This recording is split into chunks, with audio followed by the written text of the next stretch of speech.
Hey, everybody. Welcome back to the Everyman's Odyssey podcast. I'm your host, Cole McClure. Today, I'm super excited about our next guest. He is a incredible photographer and an awesome content creator from Sweden. His name is Jimmy West. I've been following his work for probably just the past 6 months or so. And not just his photography is really inspiring and talented, but the way that he compiles and produces all of his content, the thoughtfulness that he puts into his community and the series of the work that he puts together, and the way that he engages with the people who are a part of that community. It's really inspired me to up my game when it comes to the content creation and to be more creative and disciplined when it comes to my photography. Um, you will notice that throughout the episode we do have some audio hiccups here and there. So stick with us through that because he has a lot of wisdom and humor and just a great person to learn from. And I really enjoyed getting the chance to talk to him. So I was very grateful when I contacted him and he agreed to come on the podcast and record this episode. So without further ado, I hope you guys enjoy. That's kind of the sad story about getting back into Do you work for yourself or for another company? the company. Okay. Two brothers that's they're brothers. Nice. Their dad started the company like 100 years ago or something. So how That's long you nice. been working for him? Only 2 years actually, but I've been in contact with them earlier because in my last job, I was in contact with professional washing machines and laundry equipment. So when I couldn't figure some stuff out, I would call them and ask for help. That was kind of the difference between me and my colleagues, and that's why they kind of headhunted me afterwards. Right on. Because I wanted to fix it myself instead of just telling them to go and fix it. Okay. So usually I would call Thomas, who is the big boss, Okay. talk with him on the phone, explain the problem. And if I couldn't solve it on the spot, I would either buy the stuff from them or I would go and call them over them. Okay. And that's for plumbing, right? No, not true.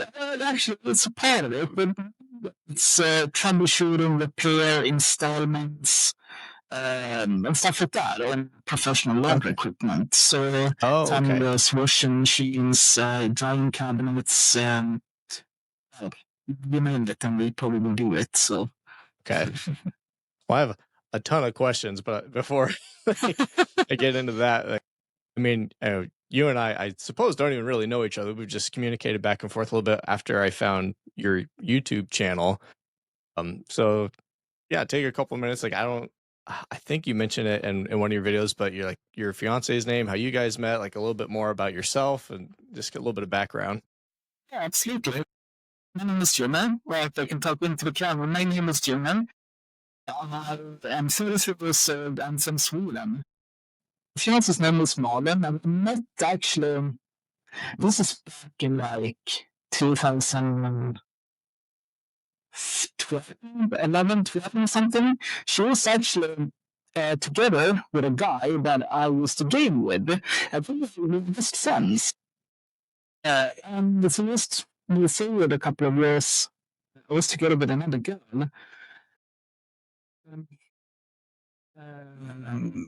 Broke up. I haven't talked to Malin for some time. Recommended friends that comes out. Wow, that was so long time ago. So I just fully normal, hi, long time, we'll see how you're doing, pretty much. The best I've spoken to each other, we then would be going there for a weekend in the summer, that same year, and I sold her second computer because she still had her old computer. It was bad already like 6 years before.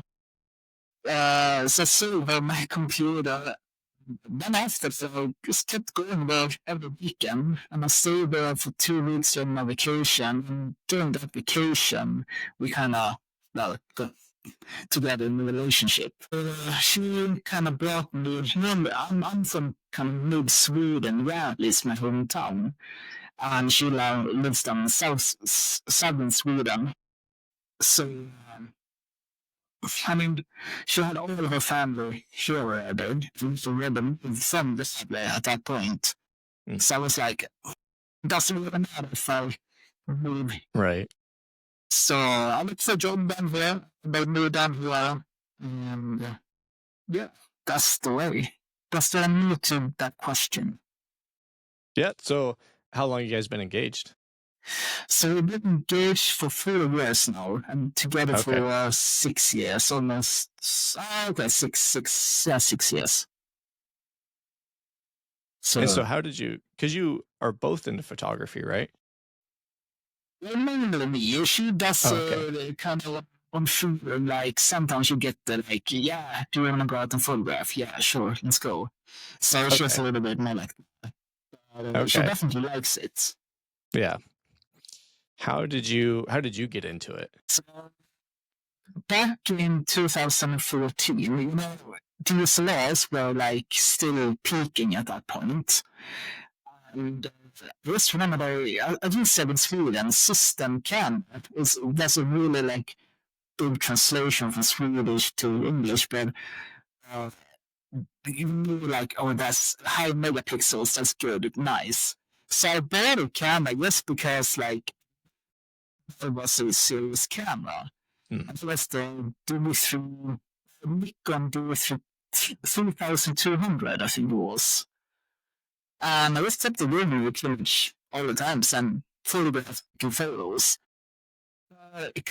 I'm something. I'm the kind of person that really wants to begin to stuff when interested. So kept digging Yeah. and kept photographing. I didn't say good stuff like that. I would see the DSLR. I mean, we don't really go downtown just for fun. It's just too big. Mm. And I anything could not shoot. So I was photographing like that until 2018. And at that point, I was like, I've been out once this year photographing. I have like 100 photos during the whole year. Okay, I'm going to sell it off. So I actually sold it in 2018 and didn't pick up photography again until 2024, early 2024. Okay. What convinced you to get back into it? I would say I'm a normal Joe. Instead of what they call it in English, if it is a normal person, and I would get handsome work, throw my feet up on the computer table, lay back and look at YouTube after work every day. Mostly falling asleep is watching myself, like, because my weekends weren't any better unless Mel and I actually do something. So I kind of I gotta do something. So I was looking at some photography channels at that point. I think it was from the Turner, and we spoke about photography in a way I hadn't heard in because back in 2018, 2014, there was like big YouTubers in photography, mostly gear talk at least. And he was talking about photography, like how it something in him, it was really inspiring. So I got myself a second-hand Sony 07 II, as it was. That clear this time, so with a big camera. But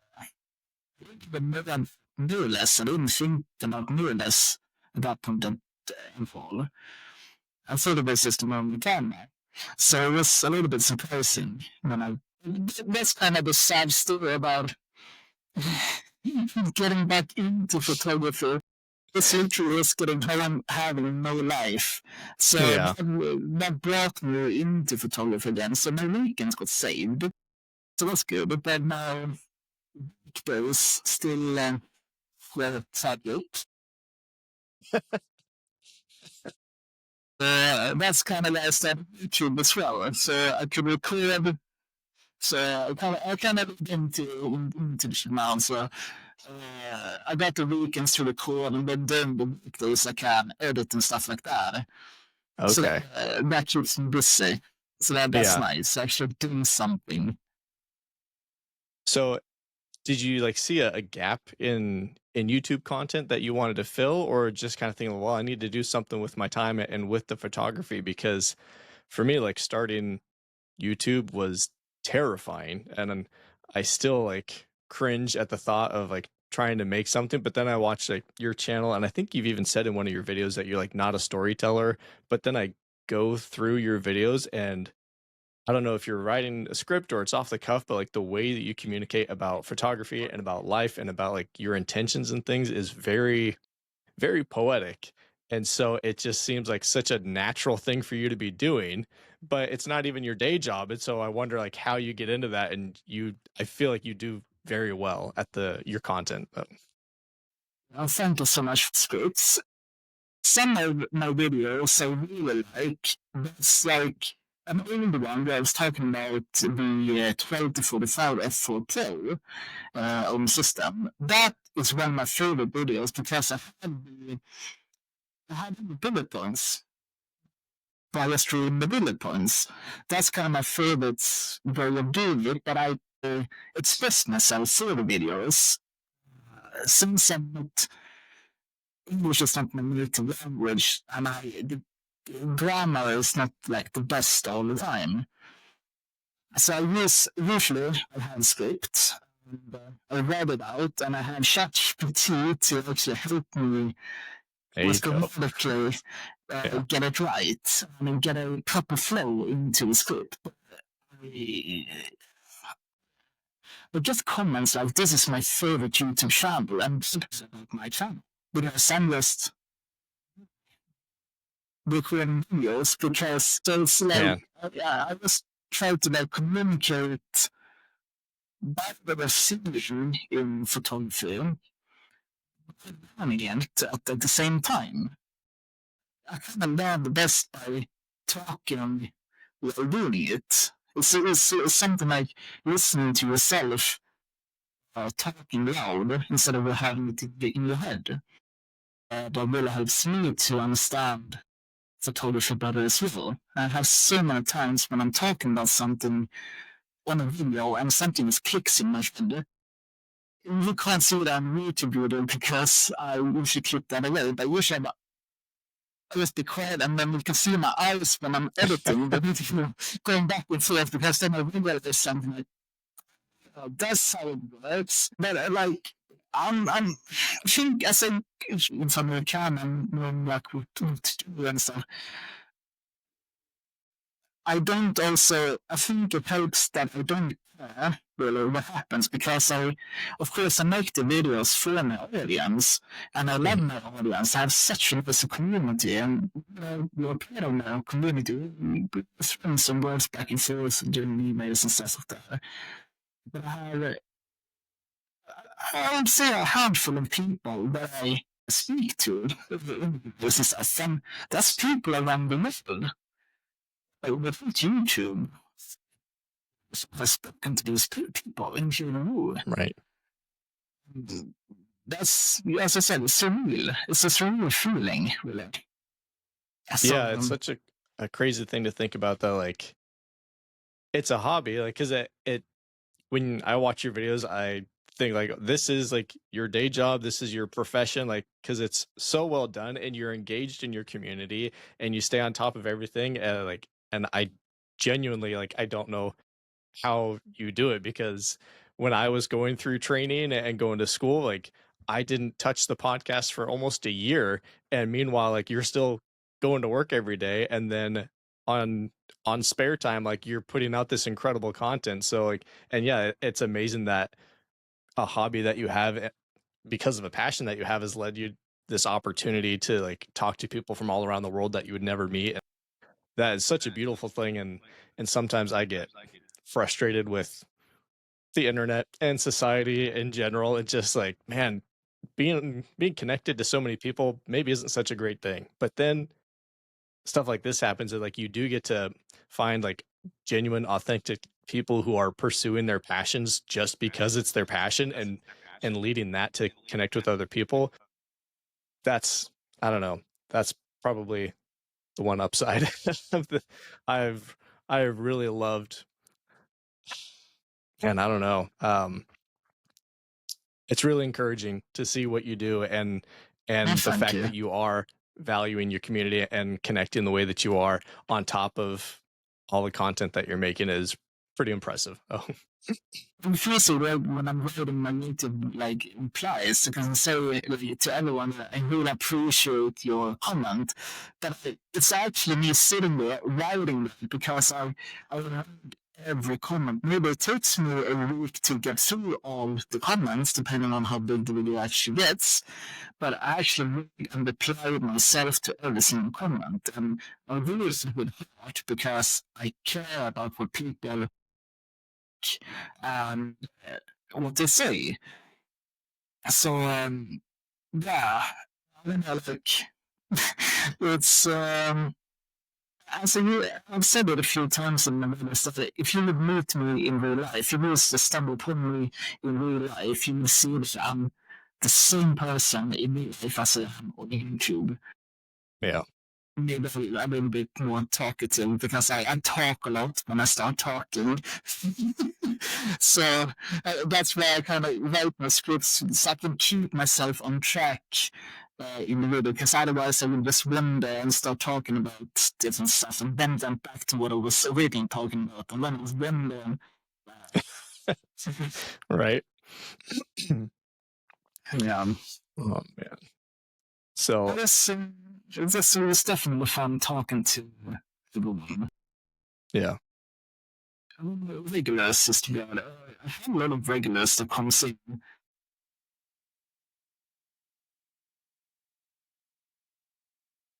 So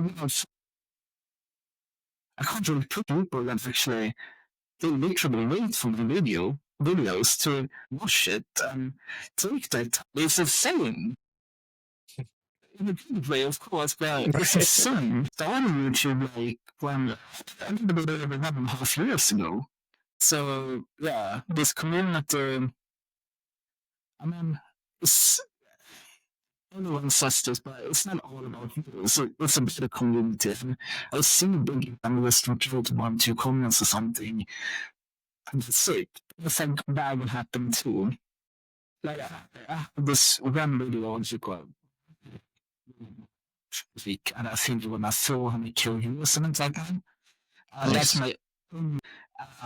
I think I will reply to most of the comments there, but it was kind of unpersonal at that level. So I understand that big YouTubers can't reply to every single thing, and that's what I also appreciate. So do you think you have a desire for the channel to grow more? Because I mean, obviously you want your videos to keep doing well, and if it blew up to the point like, oh, that's your sole source of income, if that ever happened, like then that's great. But then at the same time, like like you said, you're losing some of that connection that you really value because yeah, when you've got, thousands and thousands of comments on every video, there's no way that you yourself can individually answer those in a reasonable time frame. So how do you balance that with like the goals that you have for your channel? I don't know what goals you do have other than just maintaining that community, but that has to be something that you think about. That would be stuff that I have the chance to do. I want to create things that matters to me because I feel like the things I care about, I can. It translates well into the videos I make. I think that that's what people are finding interesting in the videos as well. That I don't do this like big flash it. Yeah, I'm throwing in some B-rolls here and there and yeah, to make my Yeah. student. Okay. Well, then I wonder if this is something intentional that you do, or if it's kind of your personality coming through your videos, because something that I see a lot through I think I've watched almost every video at this point. There's a couple like the first ones about the camper van. I haven't watched all of those. But you are very intentional about like giving this like life advice and wisdom about being content like with who you are, where you are, pursuing your passion and not worrying about perfection, not worrying about what people think, doing what makes you happy. and like all these things about just having that peace and consistency with who you are as a person. Is that something that you're like you have a goal intentionally like to communicate to people, or is it just kind of that peace and consistency that you've developed as a person that just kind of comes out because sometimes it's not even always explicit, and you're not directly saying it to the viewer, but I It's have noticed kind like behind. yeah. It's definitely something I want to come into, especially like surprisingly enough, most of my audience is around like 45 to 65 plus. That's my biggest audience. Most of those people had a kind of in my life. I was like, I was still the physically way because I started working when I was 14. So I've been Okay. working over half my life already, and I've always been working with other people. So I've heard where amount enough about value with self over trying to value yourself through others, if that makes sense. Hmm. Although my audience is, I mean, but but I still have this audience that's younger. But grew up with the same as I grew up with internet becoming the way the internet is today. People get lost in that. Since I'm specifically into photography, that's kind of gonna focus on communicating in my videos, of course. Because if you're trying to photograph something for someone else, because if you're not enjoying what you're photographing, just to get views, like it doesn't really matter. And Right. that goes for life as well. If you're working at a job you don't enjoy, like in general, but since I'm doing photography, I try to communicate in a photography way instead. But well, I could never not sitting down with a beer right now and talking. This would be one of life instead. Yeah. So it's kind of like this philosophy I have about the Mhm. people of other people's. Mm. So yeah, it's kind of it's a little bit yeah philosophy I have. Yeah. I like that a lot. So yeah, since I'm doing photography, I communicate it in a photography way. Don't care like Okay. what people do on Instagram. Do it for yourself. So is that something that just kind of like was always obvious to you because like you said like the environment and the demographics that you worked in and grew up in, or was that something that you struggled with and kind of had to have that realization for yourself? So I was when I'm dry, and I came to a point in life where I wouldn't care about being bullied anymore. And I mean, it's not like it's just a typical about what they think about me. When I was younger, like I would just go out in sweatpants because I felt comfortable in sweatpants.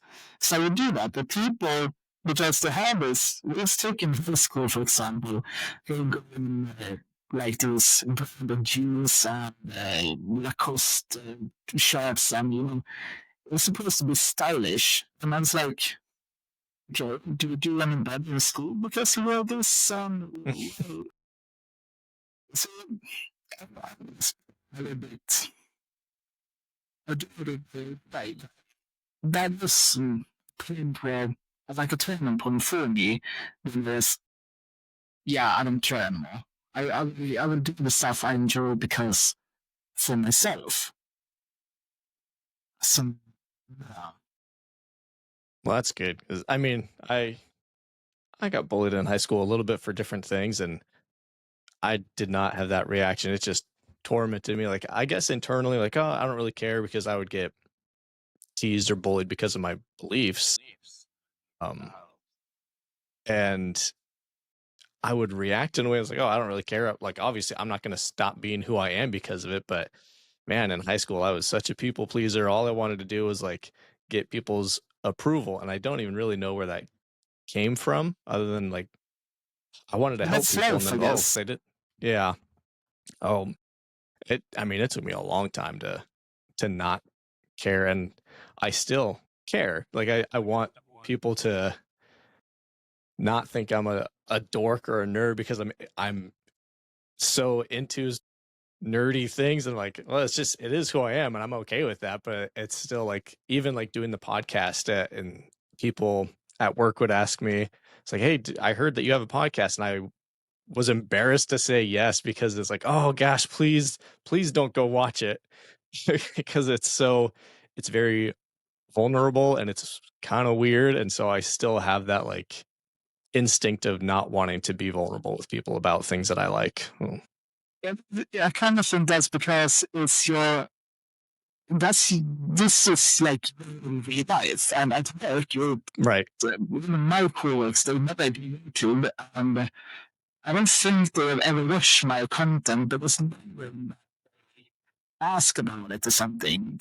Like, it's a niche, right? So the people who's not into this don't understand it.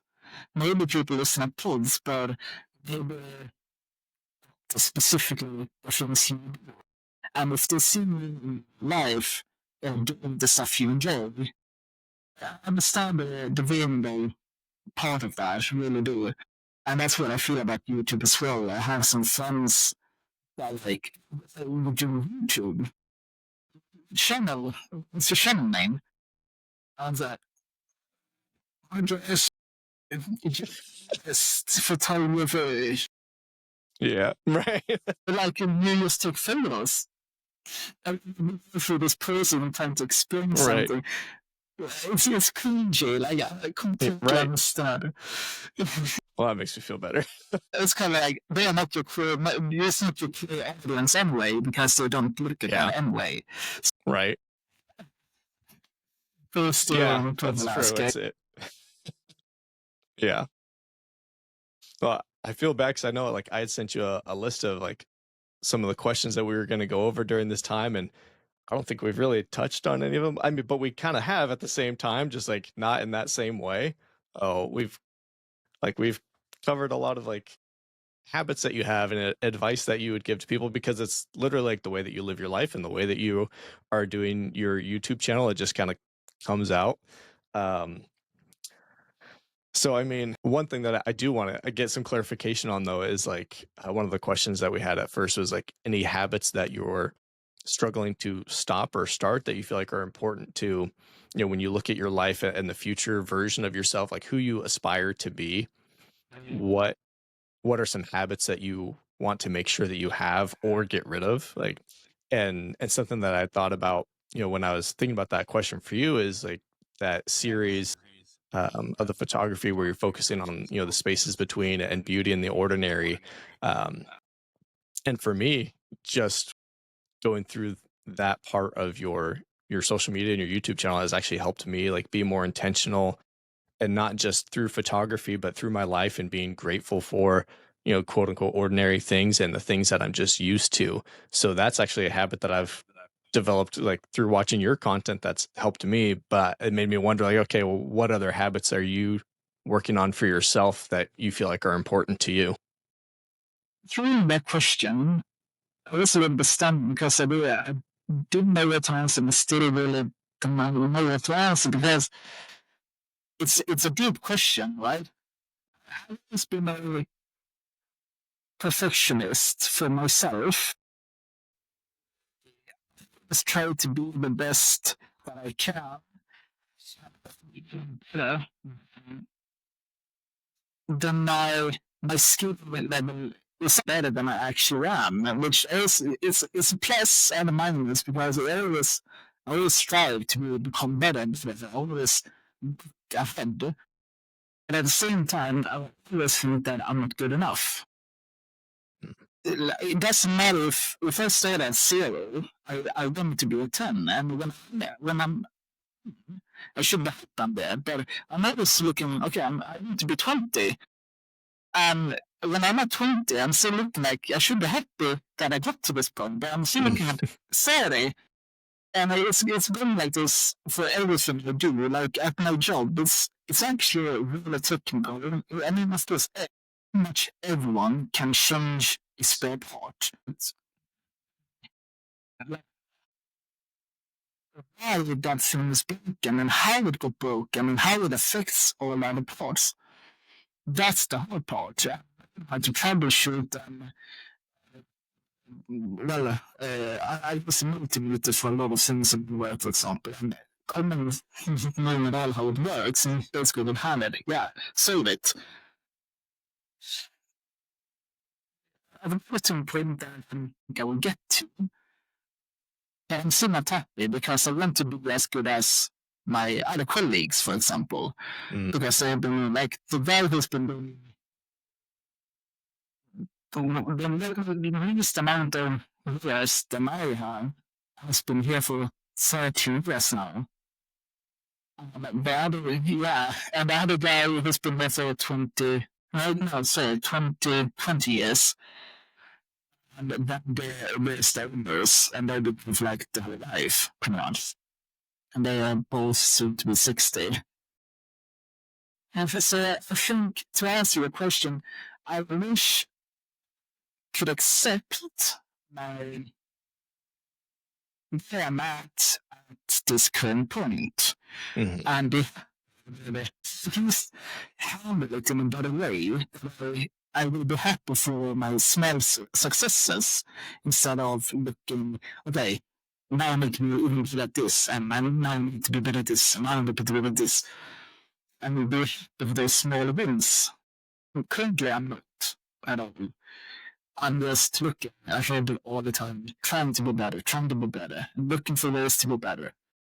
So I guess it's a plus. I'm always looking to be better. I should spend more time being happy with the things. Yeah, that's definitely does. And that's a really good point. So like I feel like in a lot of things I'm the same way, and it's really hard to recognize that. But I also have I have 3 daughters. My oldest is 16, and she's the same way. I mean, she is smarter than me, more creative than me. She's incredible. And she's a hard worker, but she's so hard on herself. And, she's going to be graduating high school a year early. Like, she's looking for a job right now, but she also has other work that she does. As she self-published her first book when she was 12, and she's embarrassed by it because it's not good enough. And then she's, I think, wrote 2 or 3 more since then, and they're just not good enough and not as good as the next one. Now she needs to write another book because that'll be better. And I'm just like blown away because she's fantastic and so talented. And it's easy for me to see and point out to her, like, no, be happy and be like incredibly grateful for how awesome you are at this moment. Like you're 16. Like nobody thinks that you should have it figured out now except you. Like you're down on yourself because you're not 35. Like I'm 37 and I still don't have any of that stuff figured out. Like so it's so easy to like look at somebody like, hey, like you're doing great.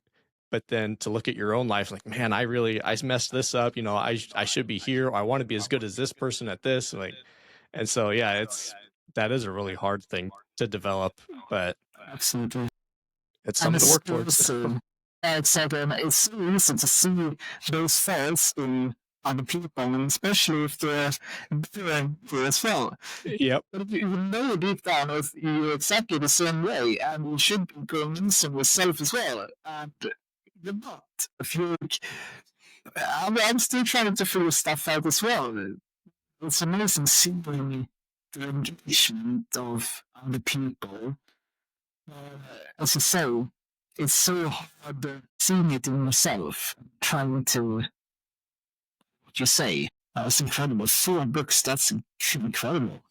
Yeah, she is quite the bookworm. She reads a lot, and I think it was her first book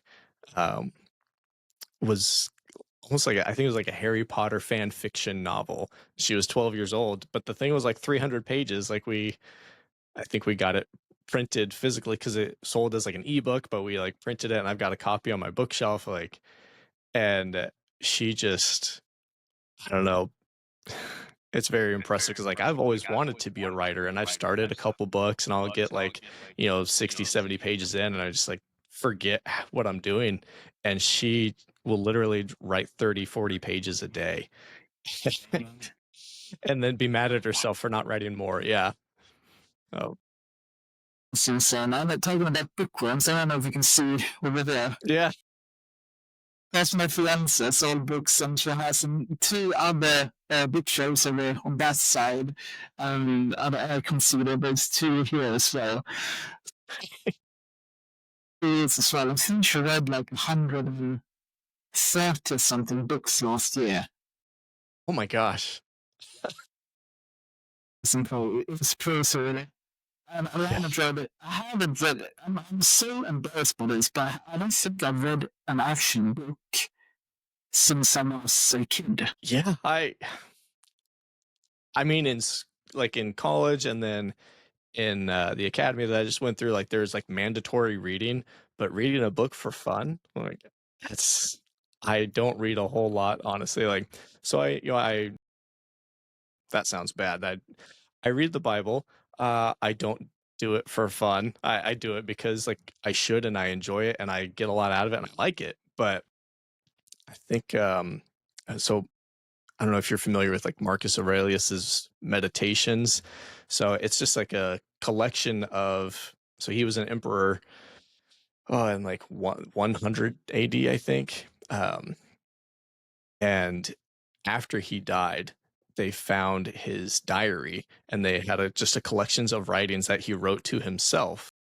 And they published it, and it is incredible. It's a very short book, and it's not like a typical book where there's like main characters and a story and all this. It's his diary, but that is probably my favorite read ever, and I've read it a few times now because it's so interesting to see this person who lived like 2,000 years ago, most powerful man in the world, and he's like writing to himself like, why are you being so lazy, just get out of bed in the morning, and like talking about his ego and trying to serve other people and caring about what other people think. And that was fascinating to me. So like that's probably the first time I've read a book where like, oh, I want to read that again, and just started reading it again.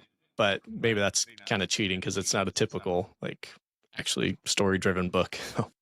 No, but that's actually quite interesting because you're reading someone else's than themselves Mm-hmm. to improve themselves. So it's kind of inspiring, actually. People told me on Instagram, the ones that I don't believe in everything, but I still found it very fascinating.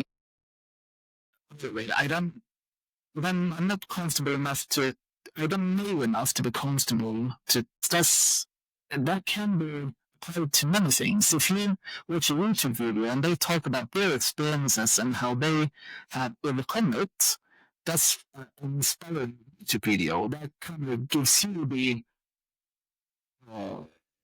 something. It gives you ideas how yourself how you can implicate things in your own life.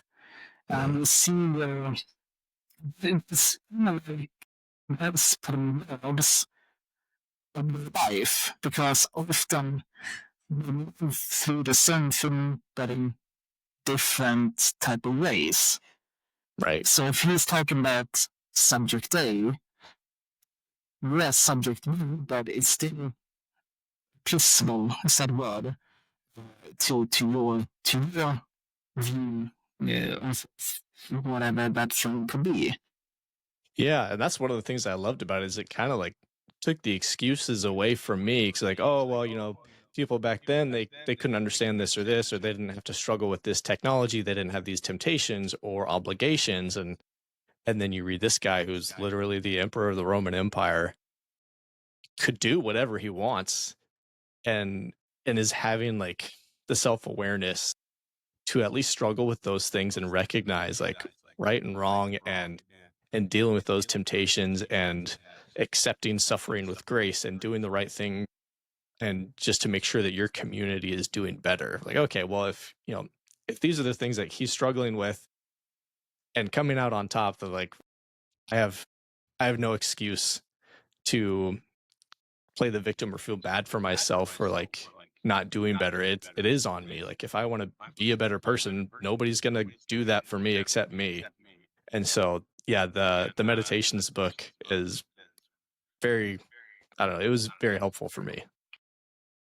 Yeah, det är sant. I'm gonna ask you to send that. It was a book where we have a physical actually. I mean, I literally moved like, I would say it was in kilometers, but about 40 kilometers, 400 kilometers I moved for her down there. And I left my family even further away to move here. Okay. Right. But so she was the biggest part of that.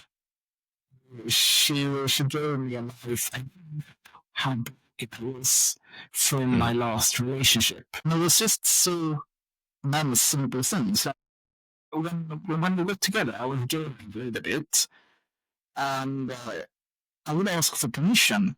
Is it okay for us to sit down and game for an hour? And she would look at me like, yeah. What are you talking about? I'm literally sitting in the room next to you, gaming myself. Yeah, I kind of forgot about that. We're completely okay with it. Yes, I am okay with it. So, Mm. so this is a small thing. She opened my eyes to life again that way. And that's something it will kind of replay because I still think I owe her for giving me a life where I should.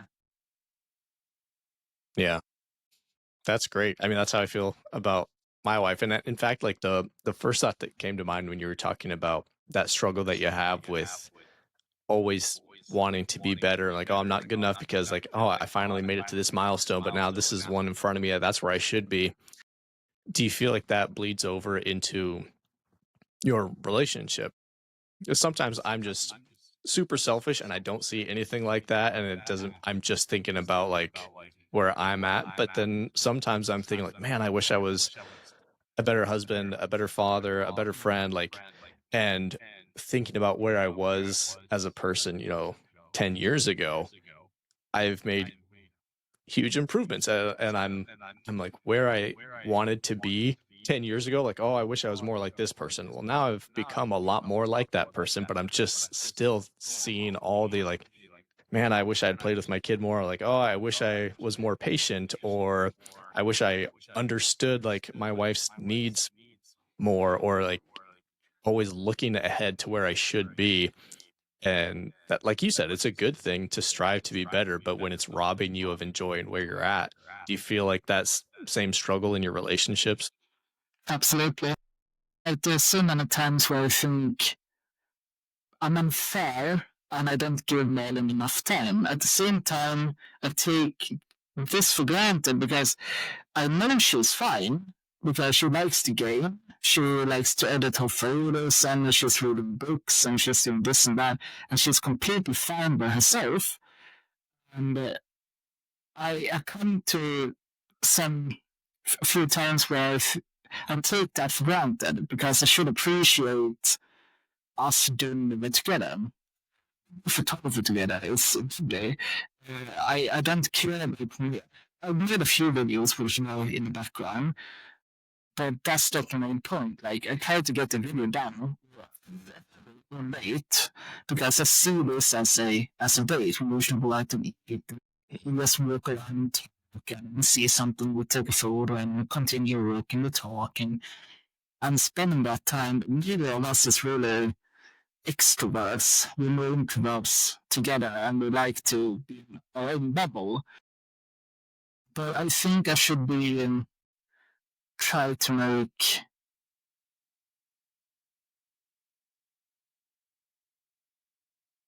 in that sort of way and give her more time, more of my time. I know she wants to go to some concerts, for example. She loves Sabaton, if you know that band, for example.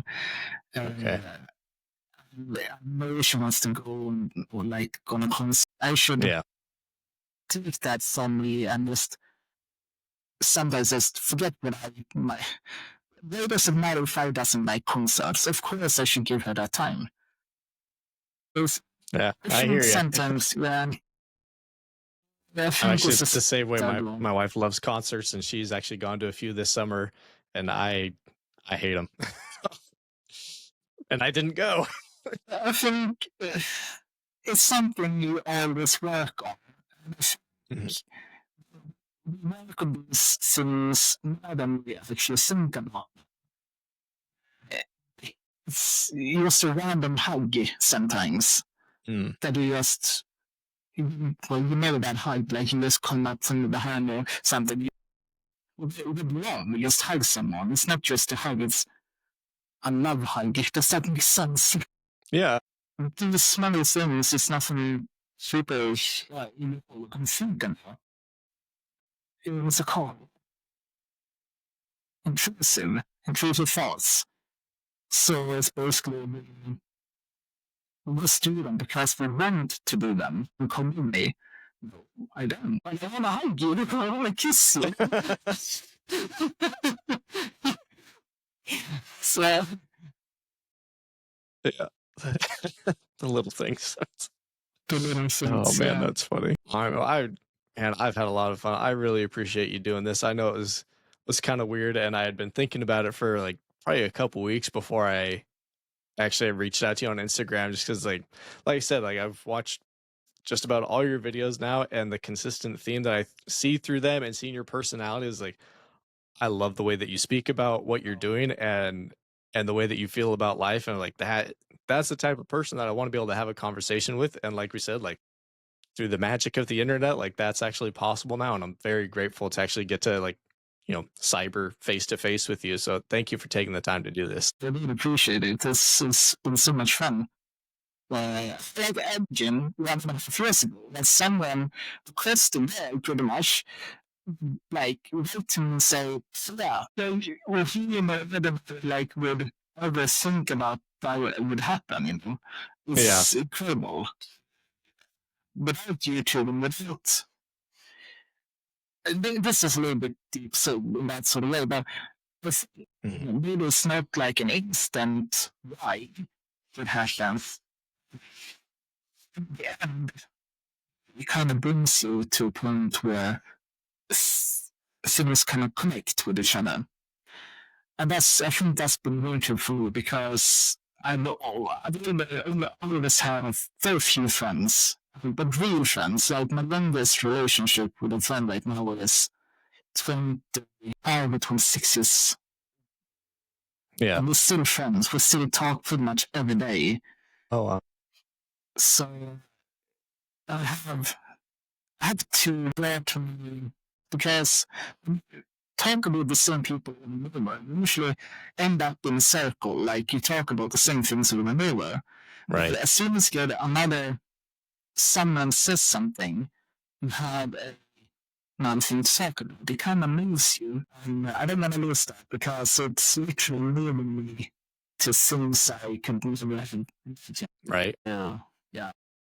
Yeah, I hadn't even thought about that. And I think I mentioned to you like right now, my YouTube channel and the podcast is very, very small. So I don't think I even have that community yet where I'm reaching people or hearing from people from other walks of life. But that's an amazing thing to get to, because that's kind of what the army was for me, is like, from a very small town in Northern California, and then going into training on the East Coast, and then being stationed in Germany. And now I'm in a foreign Yeah. country and surrounded by people who are all relatively of the same age group.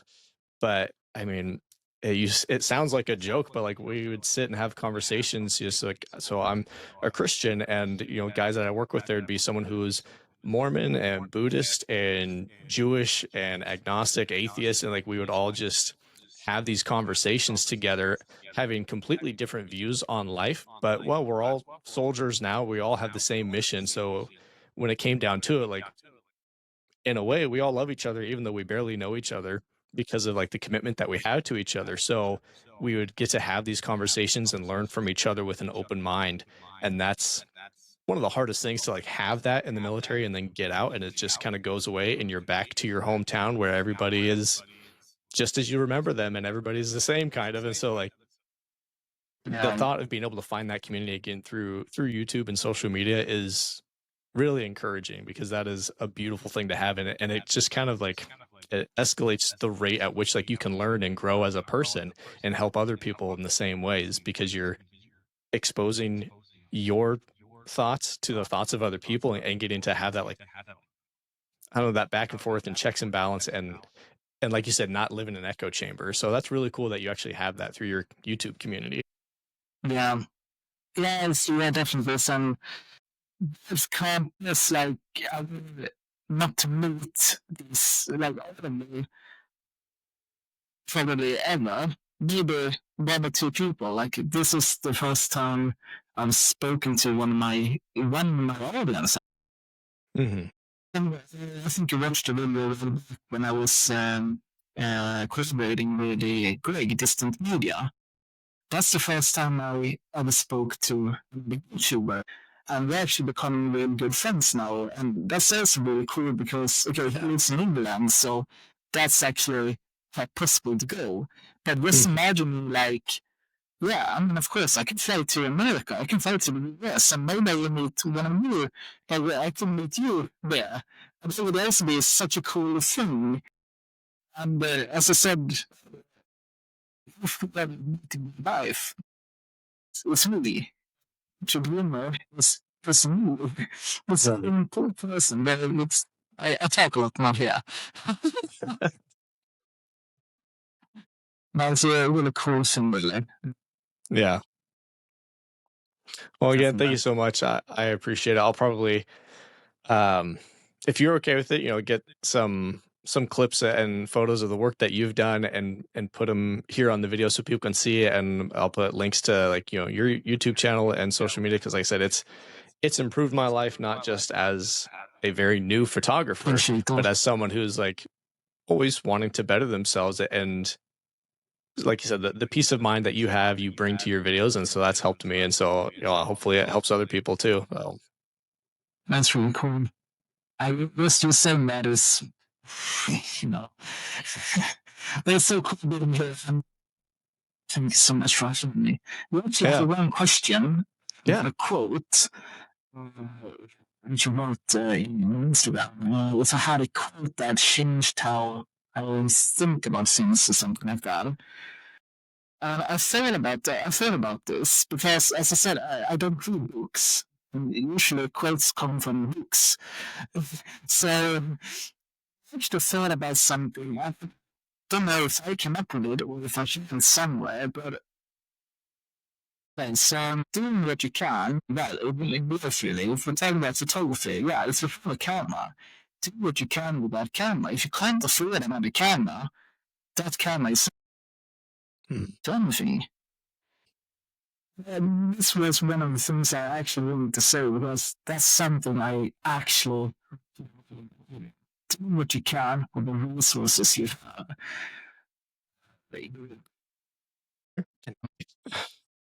Thank you so much for having me, Cole. I really appreciate this. It's really, really fun. And we can do this more times in the future. Yeah, I'd really like that. Yeah. All right, Jimmy, thank you so much. I really appreciate it. And I look forward to your next video, and then we'll talk again soon. All right, man. You have a good night. You too. Bye-bye. Bye.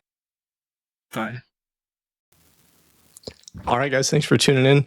Like I said, I know the audio was kind of rough there for a little bit. And we found out afterwards and kind of joked around about it. We're definitely going to get back together, and we'll figure those things out ahead of time next time. So when he comes back on the podcast, we'll get that ironed out. But as always, thank you guys so much for tuning in. Leave a comment if you have any questions about my content or Jimmy's. I'll put a link to his page there and to his Instagram, so you guys can check out some of his work. Like I said, it's very talented work that he's putting together. And like I said, I'm grateful to be able to learn from him, both online through his content and from him coming on the podcast. So tune in next time. Thanks.